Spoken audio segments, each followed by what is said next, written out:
Good morning and welcome to Rose Red Homestead, where today we're going to be talking about emergency preparedness. One of the most important things that we can prepare for is having a fuel source to be able to cook our food in the case the grid goes down and stays down for a really long time, or other things happen and we are without our traditional ways of cooking. So Jim and I have given this just a lot of thought. And one of the things that we feel is very, very important is to have redundancy systems. And that is part of what we are presenting today. We're going to be talking about the advantages of storing charcoal. This is charcoal briquettes. So before we get started, I hope that you all have noticed these beautiful red roses that are part of our video today. That's just Jim. Since before we were married, he just started the habit of bringing me red roses for no special reason, just because he's a romantic at heart. So it's been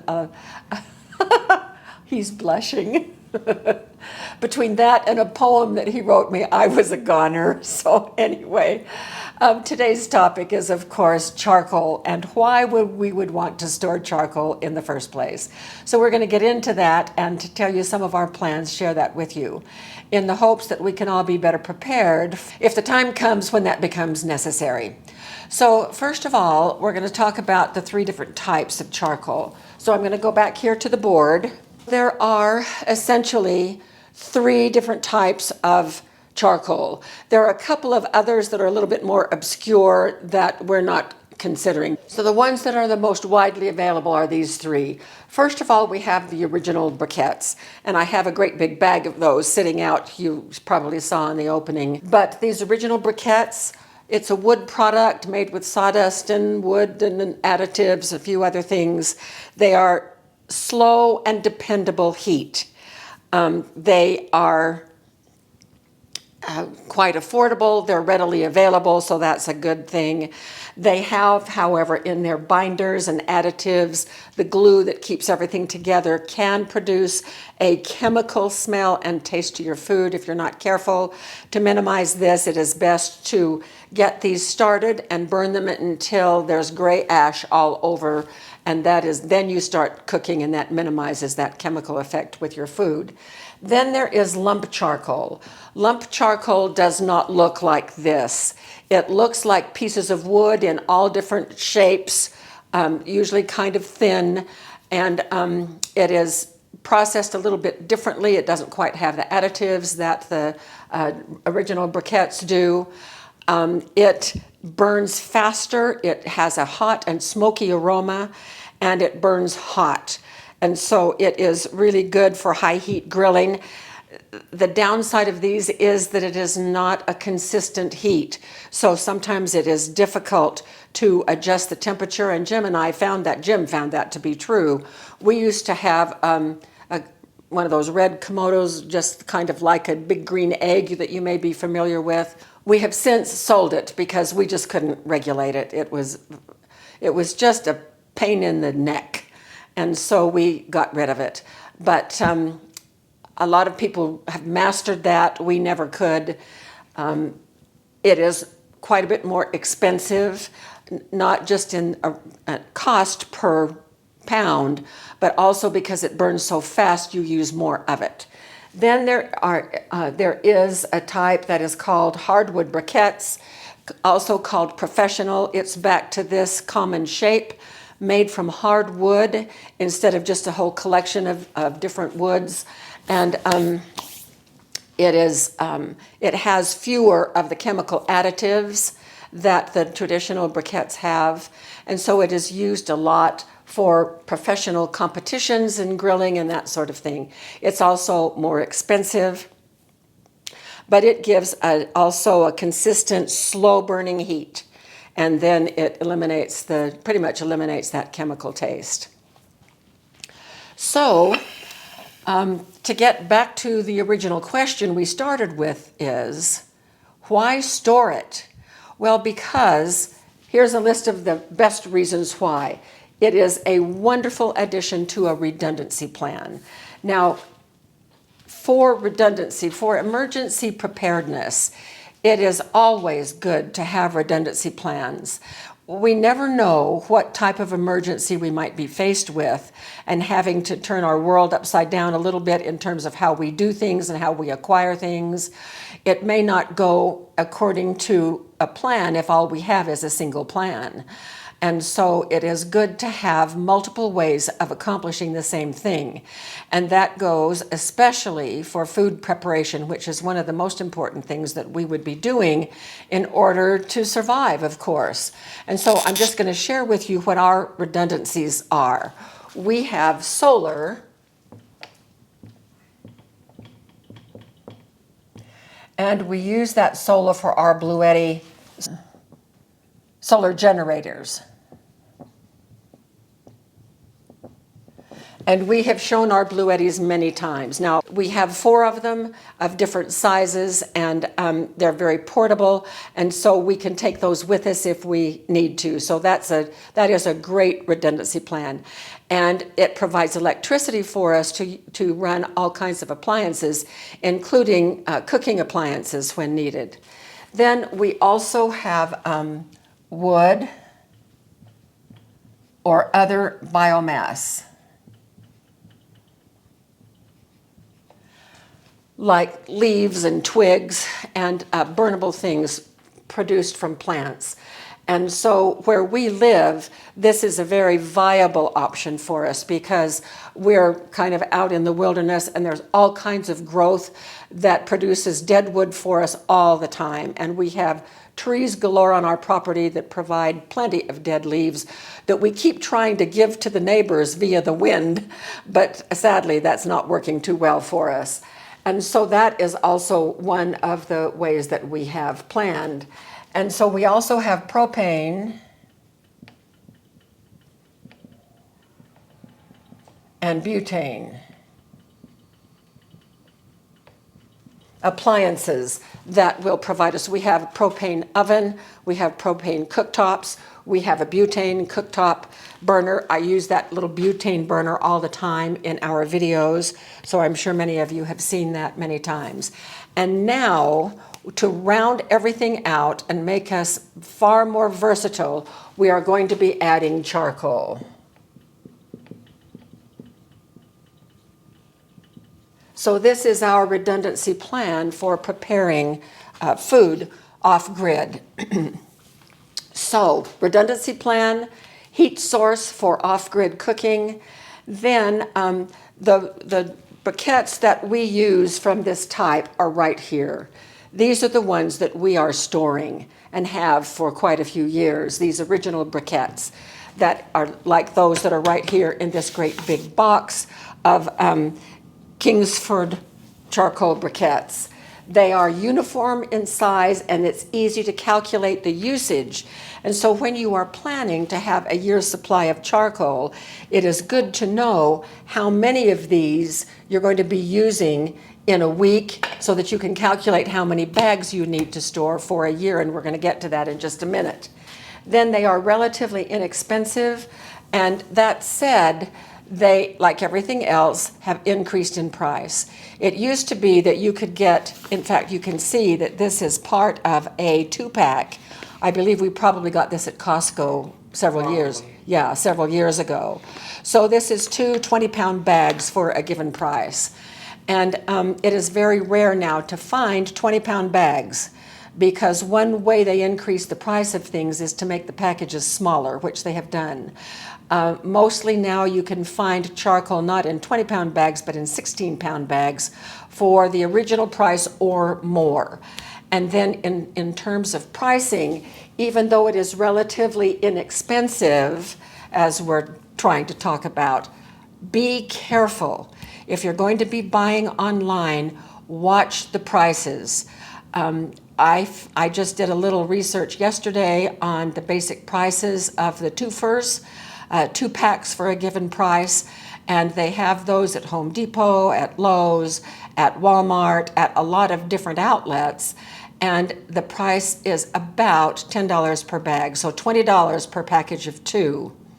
Then in another place, I found a 20-pound bag for $39.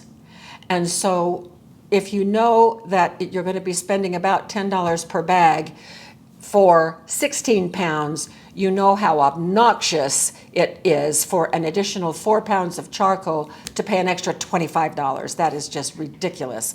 So watch for sales. Quite often they do put these on sales. Hardware store, Ace Hardware sometimes has these. So as you're thinking of stocking up, just be very mindful of watching for sales and picking them up when you see them. We have quite a bit stored, but we still, when we come across a two-for sale, we'll pick up another 2 bags to add because we use it all the time.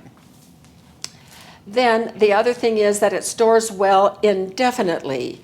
It will last forever if it is kept dry. If you live in a desert place like we do, we have not taken any special a way to store our charcoal. It's just in these original packages, and that has worked okay for us. It may not work okay for everyone, but good ways to store it are to take the charcoal out of the bag and just dump it in a bucket. 5-gallon buckets work well, garbage cans work well. I'm going to show you when we move outside in just a minute how we store ours out on the patio where it is far more susceptible to weather. If we had a flood in our garage that encompassed the bottom of these bags. This is paper. It would soak through, and it would soak the charcoal on the inside. If that should happen, the charcoal isn't ruined. Just spread it out in the sunshine on a table and let it dry out, and it will be good as new unless it has crumbled. So probably a better idea is, even for us, is to store these, if in nothing else, then just heavy-duty plastic garbage bags over these paper bags. So keeping it dry is the key. And then it burns hot and long with low ash and versatility.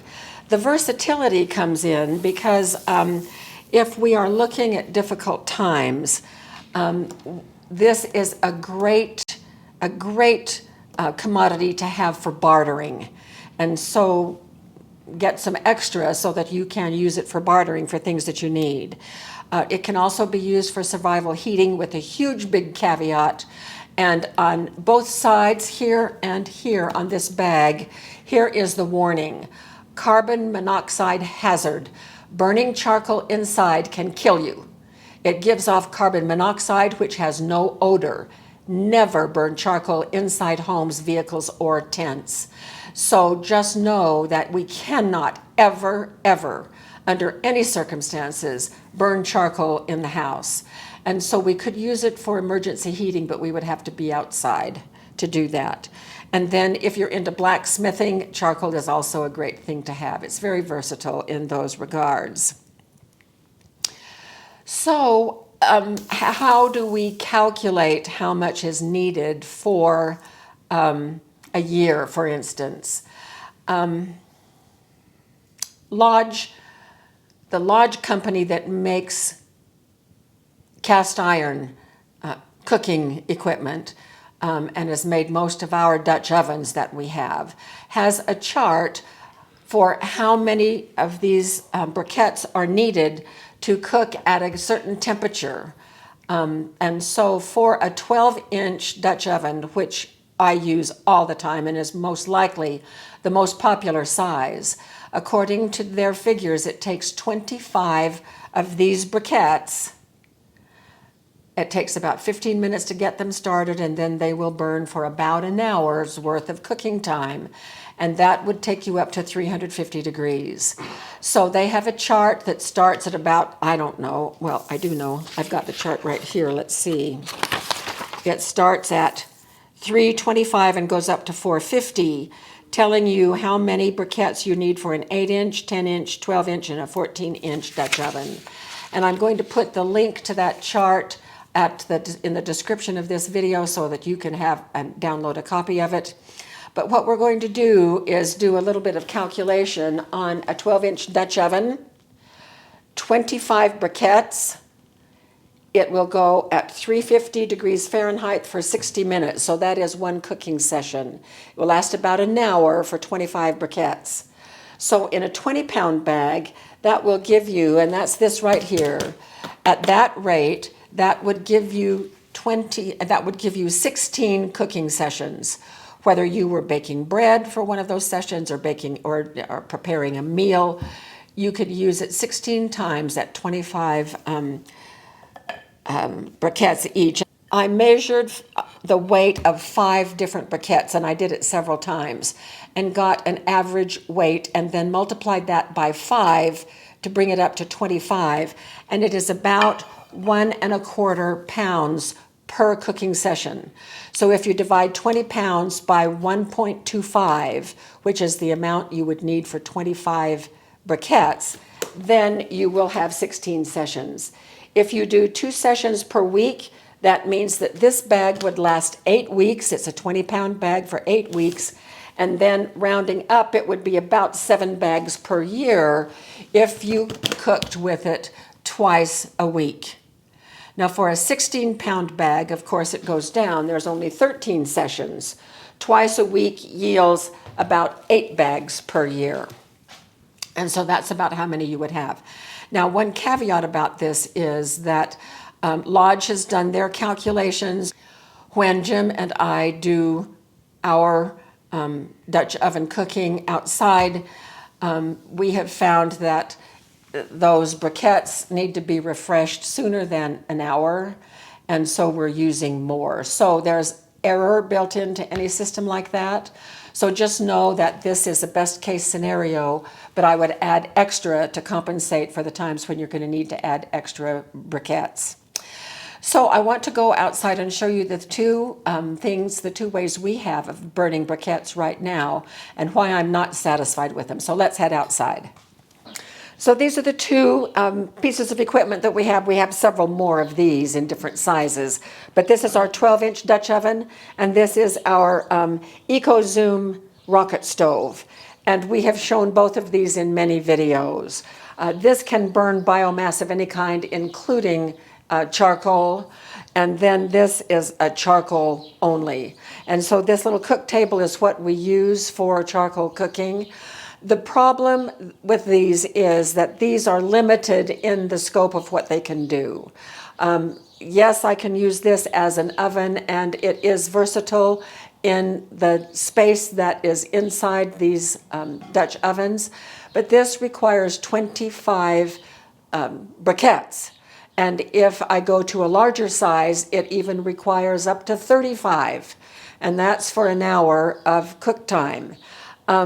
This will operate on just about 3 or 4 briquettes, but I'm very limited on what I can put here. I can put a pan on the top, and that's about it. This is the chimney that Jim uses to start charcoal, which works very, very well. And this is what we keep our charcoal in out here on the patio. It is, I think, a 6-gallon bucket with a gamma lid. And we just empty the charcoal so that they are available that way. And this keeps the weather out. These actually have been out here all winter long, and they are still just as dry as they can be. So let's head back in the house and I'll tell you what we're up to now. I obviously am not satisfied with the lack of versatility of those 2 cooking pieces of cooking equipment that use charcoal.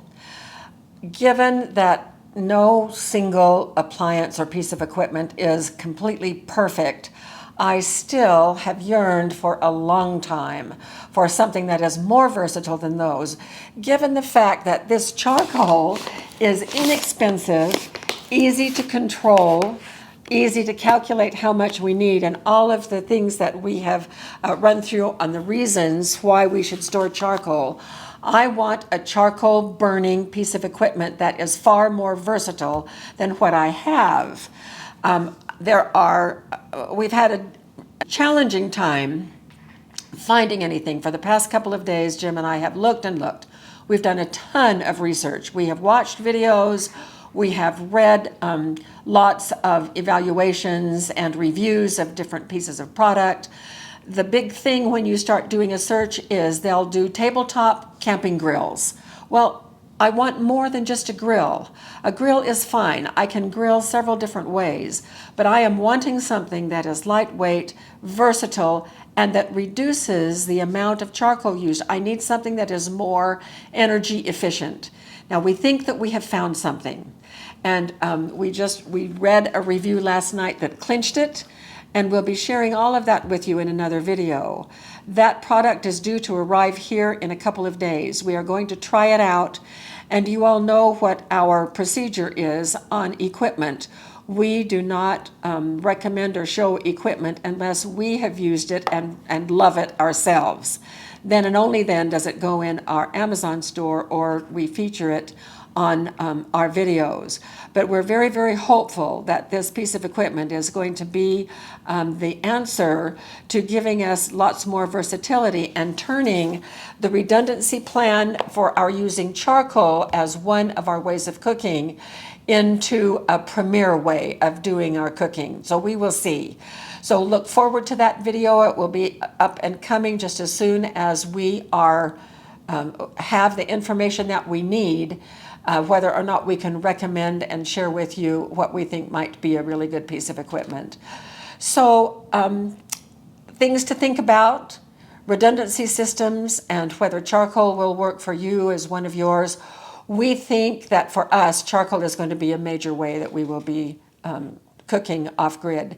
So thank you so much for being with us while we shared with you the reasons why we like charcoal and have been storing it for so long and will continue to do so and wanting to share that with you. So we will see you very soon. Thank you so much for joining us. Thank you for subscribing and for liking our videos. That helps us grow, and we just are so thrilled with our online community, with our YouTube community. This is a great place to be, to share information and to learn about ways that we can be prepared for the possibility of uncertain times ahead. So see you soon for more videos.